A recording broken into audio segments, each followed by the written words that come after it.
안녕하세요. 파산관제인 홍현필 변호사입니다. 제5절 파산 및 면책 신청 서류를 보겠습니다. 파산 및 면책 신청서 법률의 규정은 어떻게 되어 있냐? 파산 신청은 서면으로 종이로 내야 됩니다. 서면에는 신청인 및 법정 대리인의 성명과 주소. 법정 대리인은 이제 미성년자 혹은 뭐 금치산자 한정 후견인 피한정 후견인은 이제 법정 대리인이 되는 거죠. 후견인이 되는 거죠. 채무자의 성명, 주민등록번호 및 주소, 신청의 취지, 신청의 원인, 채무자의 재산에 관한 다른 절차 또는 처분으로서 신청인이 알고 있는 것, 채권자가 파산 신청을 하는 것, 그가 가진 채권의 액과 원인을 기재한다. 302조에 있습니다. 신청인이 미성년자 등 소속 무능력자인 경우 법정 대리인 성명과 주소를 기재하고요. 주민등록번호가 없는 외국인이 파산 신청을 하는 경우는 여권번호 또는 외국인 등록번호, 외국인 등록번호는 우리나라는 1, 2, 3, 4. 그렇죠? 1900년대에 태어난 사람은 남자는 1, 여자는 2. 2000년 이후에 태어난 사람들은 여자는 3, 여자가 3, 남자가 3, 여자가 4죠. 그렇죠? 그 다음에 이제 외국인은 아마 56일 겁니다. 5번 아니면 6번. 상속재산 파산의 경우 실무상 채무자를 피상속인 막 누구누구의 상속재산으로 표시하고 있습니다. 이 여담으로 이제 상속재산 파산 경우에 좀 웃긴 게 파산관제인 보고서에는 막 누구누구의 상속재산. 근데 이제 또 어디 신청인 기록에는 또 신청인은 또 그 망인인 그 한정 승인자가 나오죠. 그래서 이게 어느 때는 막 누구누구의 상속재산, 피상속인 막 누구누구의 상속재산, 막 누구누구의 상속재산으로 나오고 어디에서는 신청인인 그 한정승인자가 나와서 헷갈리는 경우가 있습니다. 그래서 이제 보통 막 누구누구의 상속재산하고 가로 열고 판사님한테 이제 보고하는 그 엑셀에는 피상속인 막 누구누구의 상속재산하고 가로 열고 신청인 뭐 홍길동 이런 식으로 같이 표시합니다. 헷갈리지 않게. 파산 신청에는 이제 채권자 목록, 재산 목록, 채무자의 수입 및 지출에 관한 목록, 후적 등본, 주민등록번, 진술서 그 밖의 자료를 첨부해야 된다. 그래서 파산 신청서를 대법원 사이트에 가서 다운로드 받아서 딱 출력하면은 16페이지 정도가 됩니다. 16페이지. 그래서 이제 뭐 채무자한테 주고 써보라 그래죠. 기본적으로 뭐 최종 학력, 그 다음에 뭐 이혼 여부, 그다음에 뭐 사기죄로 피소당한 경우 있는지, 그 다음에 이제 소송 절차, 소송조회도 필요하죠. 신청과 동시에 첨부를 할 수 없는 때는 그 사유를 소명하고 그 후에 지체 없이 제출해야 된다. 그리고 진술서에는 채무자에 관하여 법원의 회생 절차 또는 개인 회생 절차 계속되어 있고 당해 사건이 계속되어 있는 법원 및 사건의 표시, 면책 결정을 받은 뒤인지 여부 및 그 확정 일자를 기재한다.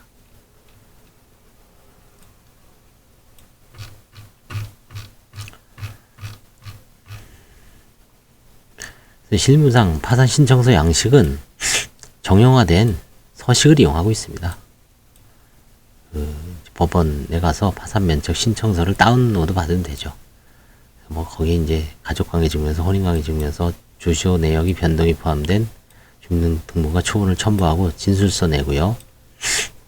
진술서는 뭐 많이 쓰는 사람은 6장 쓰죠. 6장, 뭐 10장을 쓰는 분도 있고 작게 쓰는 사람은 1장. 제가 보기에 한 2-3장 쓰면 돼요. 왜? 진술서 뭐 장황하게 쓰지 말고 좀 핵심적인 거 쓰면은 진술서가 맞는지 아닌지는 다른 14가지 서류 있죠. 그걸 딱 보면은 이 사람이 거짓말 하는지 뭔가 속였는지 알 수가 있습니다. 진술서에는 엉뚱한 내용을 써놓고 14종은 딱 띄워보니까 무슨 사업도 했고 매출액도 막 튀어나오고 그다음에 뭐 재산 세목별 과세 증명서에 보니까 뭐 재산도 막 이렇게 처분한 게 나오고, 근데 진술서에는 뭐 자기는 뭐 아무것도 한 게 없다는 듯이 그런 사람은 이제 엄청나게 이제 걸린 거죠. 그렇죠? 뭔가 속이려는 의도가 있기 때문에 그런 사람들은 이제 오히려 잘못 패착이죠, 그게. 그다음에 채권자 목록. 이 채권자 목록은 뭐 관제인은 별로 신경 안 씁니다. 이거는 결국 채무자가 바짝 신경 써야 돼. 신청 대리인들이. 채권자 목록이 뭐 빠지든 뭐라든 관제인은 관심이 없어요. 이거 뭐 본인이 알아서 해야지 뭐. 관제인이 해줄 수 있는 건 아니죠, 그렇죠? 채권자 목록. 그래서 이제 양도됐는지, 그렇죠? 채무는 소멸됐는지, 그 다음에 소송조회, 신용조회 늘 얘기하지만 쌍으로 해라 그랬죠. 어느 하나 그냥 등한시하다가 빼먹고 나중에 꼭 면책 받고 와서 이제 뭐가 빠졌습니다. 누락됐습니다. 면책 효력 확인 이소를 한다는 동 강제 집행 청구 이소를 이미 버스는 떠났죠. 이기기가 상당히 힘듭니다. 그 빅 케이스 제가 로톡에서 나온 그 사이트에서 한 판례 10개 정도 뽑아서 한번 읽어드린 적 있죠? 그 누락 소송 그거 한번 잘 보십시오. 그 판례가 지금도 계속 튀어나오고 있을 거예요. 저도 뭐 작년인가요? 벌써 재작년인가? 진주 지원 내려가서 그쵸? 지구 그 당시에는 이제 이길 줄 알고 올라왔는데 진주 그쵸? 남강 한번 쫙 들러보고 거기서 진주 고속터미널 앞에서 그 바로 이제 경상대 의대가 있더라고. 거기에 터미널 바로 옆에 소주 한잔 하고 그쵸? 썬소주 부산 경남 무학소주인가요? 하여튼 썬소주인지 뭐 하여튼 채권자 목록 누락되면 골치 아픕니다. 그 다음에 이제 채권자 주소. 방금 전에 어떤 분이 물어봤죠. 제가 약간 처음에 질문 착오로 인해서 잘못 답변했는데 과거 주소하고 이름만 압니다. 그쵸. 근데 주민번호를 알아야지 주민등록 초본을 띨 수 있죠. 왜냐면 과거 주소하고 이름만 알면 띄워줄까요, 과연? 그 사람이 만약에 서울 서초구 서초동 1638번지에 살았다. 홍길동. 그죠? 법원에서는 그 사람에 대해서 보정명령서를 내려주나요? 주민번호를 알아야지 주소 보정명령을 내려주거든요. 주민센터 가라.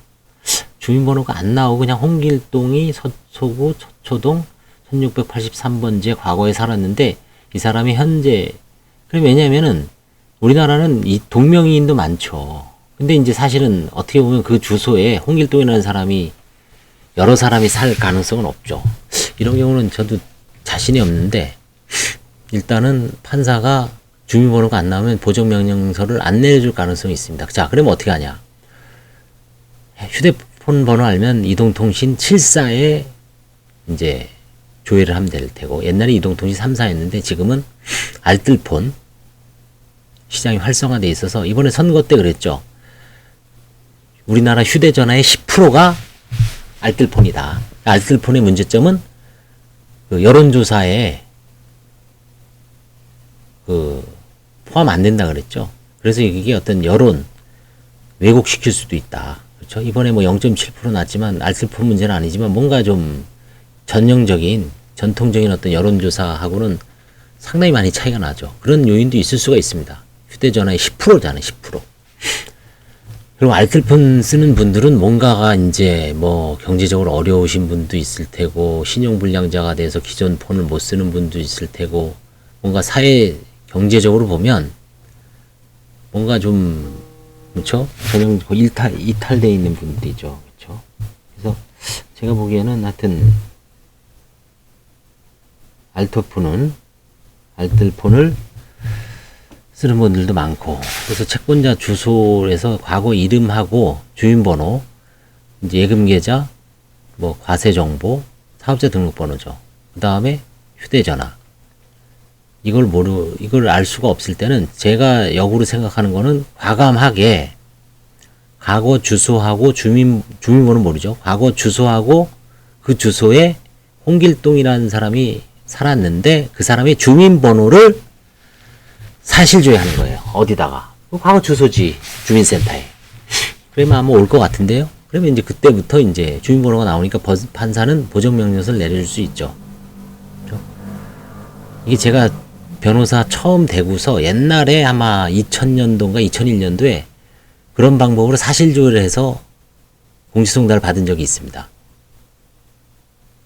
그분이 이제 천안에 있는 무슨 천안 땅, 어떤 서울 시내에 서울 마포구 56번지. 근데 그 땅 주인이 1900 일제시대예요. 일제시대에 돼 있는데 그 사람이 이름만 있습니다. 이름. 주소는 옛날 주소예요. 주민번호가 없을 때입니다. 그래서 그 사람에 대해서 판사가 그때 무슨 판사네, 심담 판사님인가 그랬어요. 심담 판사. 제가 옛날에 서울중앙지방법원에서 이제 시부했는데 99년도에 그때 저하고 이제 제가 그 재판부에서 했는데 그 판사님이 이제 결국 2001년도인가 그 서울중앙법원에서 이제 판사였을 때 그 사건을 제가 이제 소송을 제기했더니 공시송달을 해주긴 해줘야 될 것 같은데 좀 뭔가 조회를 해봐라. 그래서 제가 마포경찰서, 마포세무서, 마포경찰서, 그 다음에 마포구청 네 군데다가 홍길동이라는 사람이 50 몇 년도에 이 주소에 있었는데 이 사람에 대한 혹시 주민번호를 알려주십시오 라고 이제 조회를 쫙 했더니 회신이 안 왔어요. 결국 판사 어떻게 해요? 공시송달 해줘야 되죠. 만약에 이 파산에서도 마찬가지입니다. 그런 경우에 과거 주소하고 이름만 알아요. 근데 그 사람에 대해서 현재 주소를 모르는 거죠. 근데 동사무소에서 주민번호를 안 알려주면 방법이 없죠. 제가 보면 알려줄 것 같아요. 그런 방법으로 제가 그 아까 상담 아마 그 질문하신 분은 요 지금 동영상을 잘 들어보면 무슨 얘기인지 알 겁니다. 그 다음에 이제 뭐 재산 목록, 그렇죠? 현재의 생활 상황, 수입 및 지출에 관한 목록 첨부하죠. 이게 다 이제 양식화돼 있죠. 그렇죠? 한편 개인 파산 절차는 원칙적으로 파산관제인 선임되므로 신청할 때 파산관제인 부분 한 부를 더 제출하도록 한다. 이거 다 옛날 얘기죠. 전자소송에서는 이게 필요 없죠. 다운로드 받죠. 지금. 그 다음에 개별 신청이 원칙입니다. 우리가 민사소송에서는 공동소송을 하지만 복수의 채무자가 동시에 파산 신청을 하는 경우에 채무자별로 신청서를 작성해야 됩니다. 개인 파산 사건은 채무자마다 채무자를 기준으로 하는 거예요. 일채무자, 일건주의. 채무자 자산 부채의 상태가 다르므로 동일한 절차 내에서 심리를 진행하여도 통일적인 결론을 내는 것이 곤란하죠. 오히려 동일한 절차 내에서 재산 상태를 달리하는 수인이 채무자에 대한 심리를 진행하다 보면 사무처리 착오가 생길 수 있으므로 절차의 성질상 일반 소송 절차와는 달리 공동 파산 신청이 부적합합니다. 그래서 부부가 한꺼번에 할 수는 없죠. 따로따로 해야 됩니다. 다만 한 재판부에 배당이 되는 경우도 있고 어떤 경우에는 한 재판부의 관제인이 다른 경우도 있습니다. 나오죠 여기. 서울회생법원은 부부나 형제 등 가족이 동시에 신청한 것으로 밝혀진 경우는 대체로 같은 재판부에 배당하고 있으므로 이를 부전지등으로 표시하는 것이 좋다. 아니 앞에다가 부부 공동 신청합니다 라고 어디 하여튼 표시해야 됩니다. 물론 대체로죠. 대체로 100%는 아닙니다. 자, 드디어 29종 나오죠. 개인 파산 신청 서류 간소화. 2019년까지 개인 파산 절차에서 채무자가 법원 및 파산관제에게 제출해야 하는 서류는 서울회생법원의 경우 29종이었죠. 이거 29종 저도 이제 관여를 했습니다. 29종 만들 때. 이걸 30종을 넘기서는 안 됩니다. 라고 해서, 그쵸? 우리가 보통 29,900원, 2만원대, 그쵸? 29종. 실질적으로는 30개가 넘지만, 하여튼, 부담을 줄여주는 의미에서 옛날에 막 34개인가 38개, 39개 막 40개 가까이 되는 거를 그 당시 기준으로 10몇 개를 줄였습니다. 대표적으로 줄인 게 예전에 뭐가 있었죠? 출입국 사실증명서가 있었죠. 본인, 배우자, 자녀, 아버지, 부모님 출입국 5개예요. 자동차 등록 원부만 있으면 되는데 자동차 등록증까지 요구했습니다. 아유 필요 없다. 자동차 등록증 인다고 차 잘 팔리는 것도 아니고 필요 없습니다. 자동차 등록 원부만 있으면 됩니다. 자동차 등록증 줄였죠. 그 다음에 또 뭘 줄였죠? 지적전산 자료, 개인별 토지 소유량은 있었다 최근에 없어진 거고, 또 줄인 게, 또 뭐 줄인 게 있죠. 그쵸? 줄였습니다. 많이 줄였습니다. 무슨 또 뭐가 있을까요? 줄인 게. 과거의 개인 파산 결정문, 그쵸? 그거 다 옛날에 있었죠. 그거 없앴습니다. 그냥 표시만 되고 법원 직원이 딱 주민번호 조회하는데 굳이 이제 지금은 자동 조회, 이중 조회 하죠. 예전에 그 일일이 다 지금 어디 지방법원에 보니까 그 내도록 돼 있는데 벌써 이게 8개예요. 8개. 줄인 게 8개. 그래서 이럭저럭 한 열 몇 개를 줄인 겁니다. 열 몇 개를. 그렇죠? 그래서 이제 29종으로 딱 비정을 해서 딱 구청에서 뛸 거, 생명보험협회, 그 다음에 세무서, 그 다음에 본인이 갖고 있는 거 경매법원, 이런 식으로 해서 딱딱딱딱 간소했죠. 21종. 관제인에게 제출하는 서류. 다수의 다른 법원은 뭐 그 이상의 서류를 요구하고 있어 채무자의 커다란 부담이 돼 있었죠. 29종은 그나마 서울이 좀, 그래서 29종도 무시할 수는 없었죠. 채무자의, 배우자의, 부모의, 자녀의, 그쵸? 이러한 자료 제출이 부담으로 개인 파산을 신청할 상황에 있는 채무자가 무리하게 회생을 하죠. 개인회생 등이 다른 제도를 이용하게 되었고, 억지 춘향이죠. 이는 채무자의 신속한 제기에 더 어려움을 가져오는 결과를 가져오게 되었죠. 이에 따라 채무자의 개인 파산 신청에 대한 접근성 강화로 경제적 위기에 처한 채무자의 신속한 제기를 지원하고 절차의 효율성을 증진시킬 필요성이 대두됨에 따라 2019년 12월 24일 그쵸? 예규 개정했고 2020년 벌써 재작년이네요. 만 2년 됐습니다. 이 코로나 터지고서 그쵸? 이거 줄여주고 비대면으로 그냥 뭐 지금 다른 형사소송이나 민사소송은 형사고소는 난립니다. 지금 검수완박해갖고 지금 변호사나 이런 이 사법 절차에 가해자든 피해자든 경찰서나 검찰청에 뭔가 사건이 계류 중인 사람은 입이 시벌시벌 나오고 한 발 나와 있습니다. 지금 이구동성입니다. 변호사들이 괜히 반대하는 게 아니에요. 제대로 처리도 안 해주고 서로 핑퐁하고 그쵸? 완전히 그냥 엉망으로 만들어놨죠. 제도를. 지금 1년 정도 시행을 했으면 다시 여기서 보완을 해야 되는데 그쵸? 그냥 뭐 박탈 그쵸? 박탈을 뭐 할 수도 있습니다.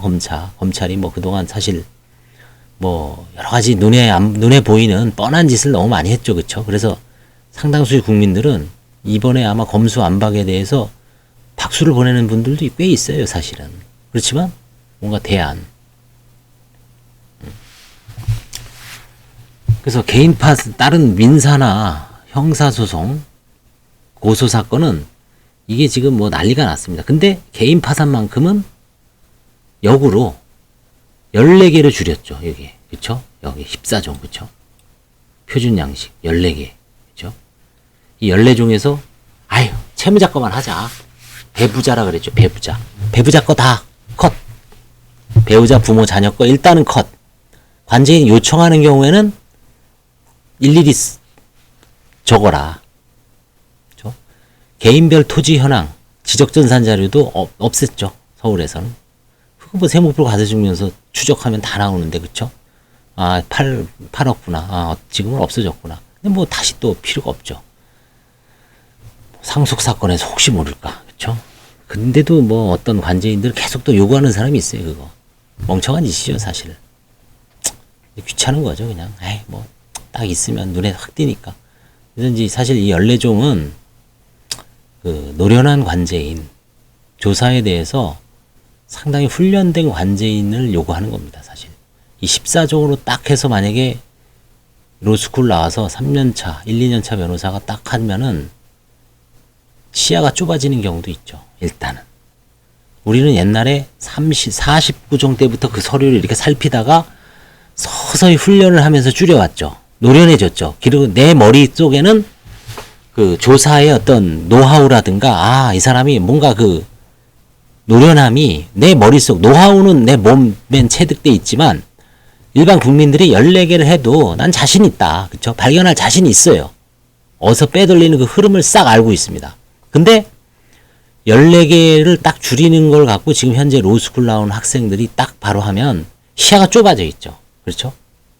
물론 그거 이제 시야를 넓히려면은 이제 뭐 필드에서 훈련을 해야 되죠. 도제식으로. 그런 단점은 있습니다만 일단 14종으로 줄였습니다. 14종으로.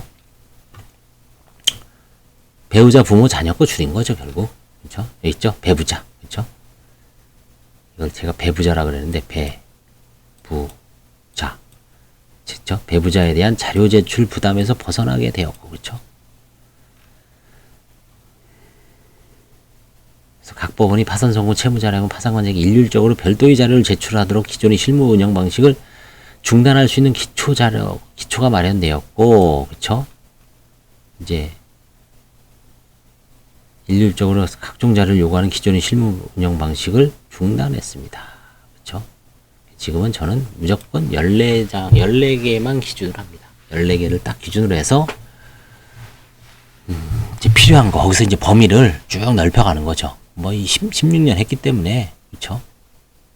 뭐, 완벽하진 않더라도, 대략 눈에 보이는 것만 하는 거죠. 뭐, 보험, 그쵸? 상속 같은 거. 뭐, 그 사람이 이제 뭐, 다른 사람 명의로 은닉할 수도 있습니다. 그쵸? 그러면, 배부자 명의로 은닉했는지, 배부자 명의로 재산을 은닉했는지, 그거를 또 찾아내려 그러면, 그 사람들이 모든 걸 샅샅이 이거 갖고 와라, 저거 갖고 와라, 또 한두 끝도 없죠. 그쵸? 그래서 창구지도의 중요성, 이거 뭐냐면, 개인 파산 사건은 창구지도가 중요합니다. 창구에서 뭔가 이렇게 부실하게 낸 거는 바로, 그쵸? 제대로 내라고 이제 알려주는 거죠. 그쵸? 창구지도.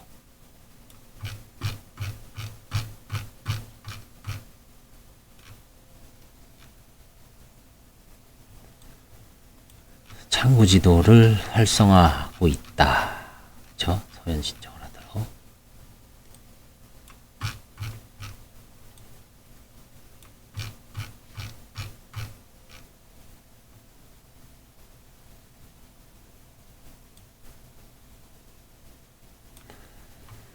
현행법은 채무자가 반대 의사 표시를 한 경우를 제하고는 파산 신청에 면책 효과를 부여하고 있죠. 면책을 신청하지 않으면 동시 신청을 하도록 창구지도를 하라는 얘기죠. 면책 속란력까지 돈 더 내시오라고.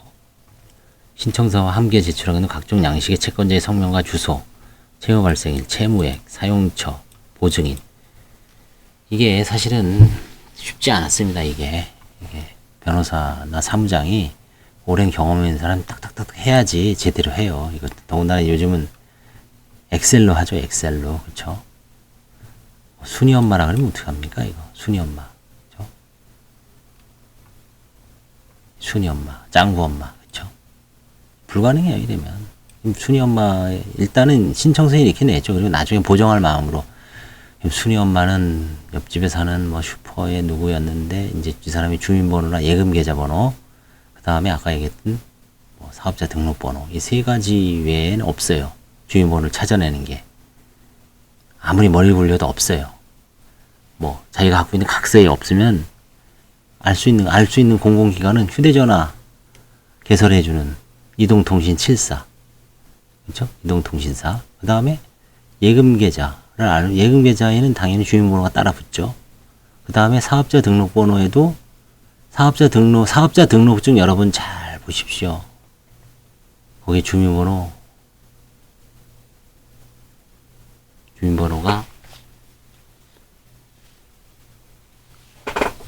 사업자 등록증에 주민번호가 있나요? 사업자 등록증에는 여러분 주민번호가 없습니다. 제가 지금 사업자 등록증을 제 걸 보고 있어요.